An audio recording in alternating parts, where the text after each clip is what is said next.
Lecture linéaire numéro 2, support, articles 10 à 13, Olympe de Gouges, déclaration des droits de la femme et de la citoyenne. Olympe de Gouges, considérée comme la pionnière du féminisme français, elle fut la première femme à affirmer avoir des idées politiques en faveur des droits de la femme.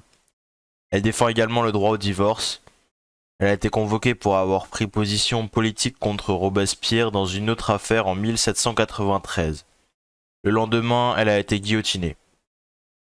En 1791, elle publie la Déclaration des droits de la femme et de la citoyenne. C'est un pastiche qui fait écho à la Déclaration des droits de l'homme et du citoyen, qui est un texte de loi adressé à Marie-Antoinette. Le texte est intéressant car elle contient 17 articles comme la Déclaration des droits de l'homme et du citoyen, mais également car le contexte historique est très intéressant. Il y a eu les révolutions françaises et c'est le siècle des Lumières. Le texte contient beaucoup de procédés de style qui permettent d'organiser le discours et d'insister sur certains points. Que revendique Olympe de Gouges dans ses articles? Je vais procéder à la lecture des articles. Article 10. Nul ne doit être inquiété pour ses opinions, même fondamentales. La femme a le droit de monter sur l'échafaud. Elle doit également avoir celui de monter à la tribune, pourvu que ces manifestations ne troublent pas l'ordre public établi par la loi. Article 11. La libre communication des pensées et des opinions est un des droits les plus précieux de la femme, puisque cette liberté assure la légitimité des pères envers leurs enfants. Toute citoyenne peut donc dire librement « Je suis mère d'un enfant qui vous appartient » sans qu'un préjugé barbare la force à dissimuler la vérité, sauf à répondre de l'abus de cette liberté dans les cas déterminés par la loi. Article 12. La garantie des droits de la femme et de la citoyenne nécessite une utilité majeure. Cette garantie doit être instituée pour l'avantage de tous, et non pour l'utilité particulière de celle à qui elle est conférée. Article 13. Pour l'entretien de la force publique et pour les dépenses d'administration, les contributions des femmes et des hommes sont égales. Elle a part à toutes les corvées, à toutes les tâches pénibles. Elle doit donc avoir de même part à la distribution des places, des emplois, des charges, des dignités et de l'industrie. J'ai découpé ce texte en deux mouvements. Premier mouvement, articles 10 et 11, la défense de la liberté d'expression de la femme. Deuxième mouvement, articles 12 et 13, la mise en avant du rôle majeur que peut jouer la femme dans la société. Article 10. Le pronom indéfini nul place l'homme et la femme à égalité. Nul ne doit être inquiété pour ses opinions.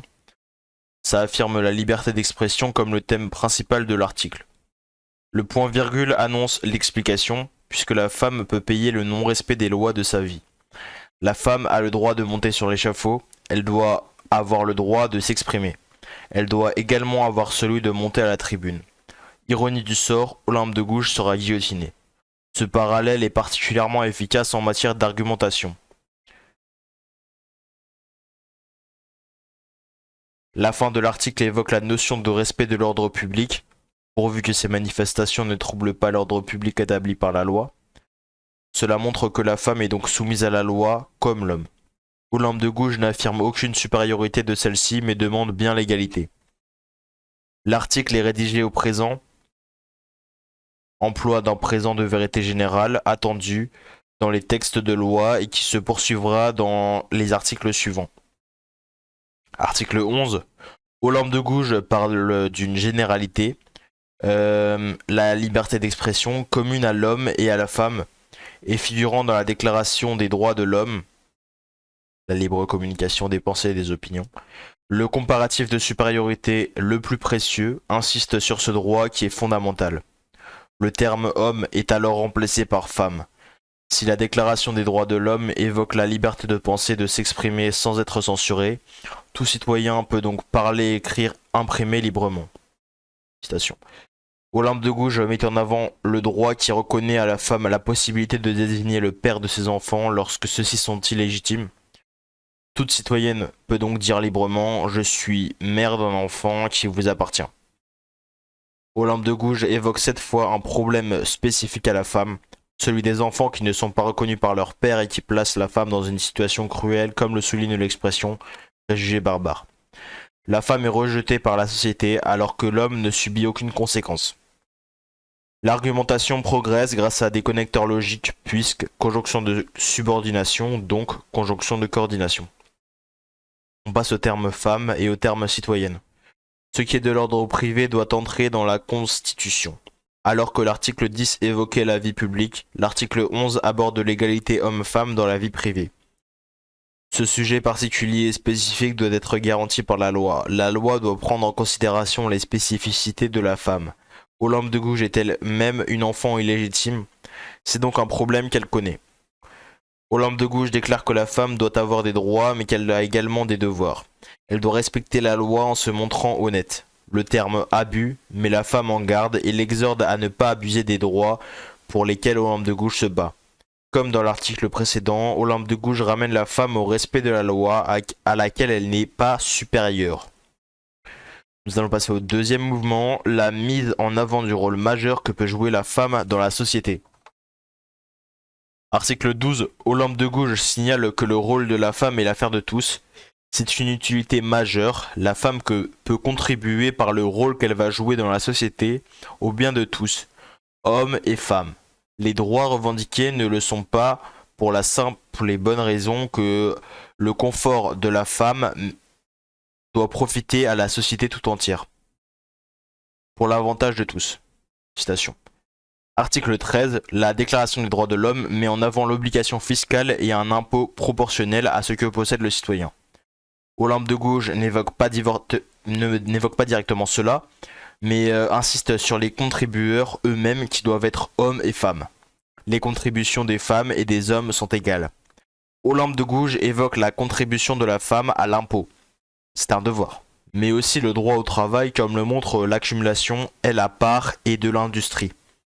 Olympe de Gouges met en avant le fait que la femme travaille déjà. Elle a part à toutes les corvées, à toutes les tâches pénibles.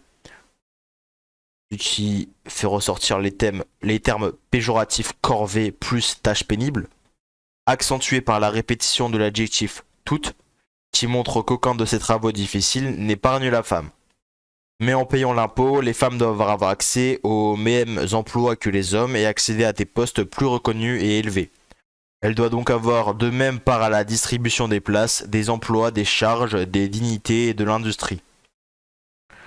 Les termes place plus emploi représentent le salaire. Les termes charge représentent l'implication de la responsabilité. Le terme dignité représente la position professionnelle et donc sociale importante. Le terme industrie représente la productivité et évoque ce que la femme peut produire.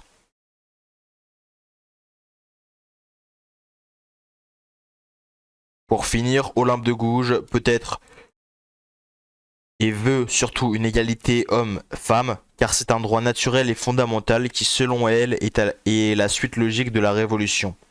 La femme doit pouvoir s'exprimer librement et jouer un rôle plus fort dans la société et dans l'intérêt de celle-ci.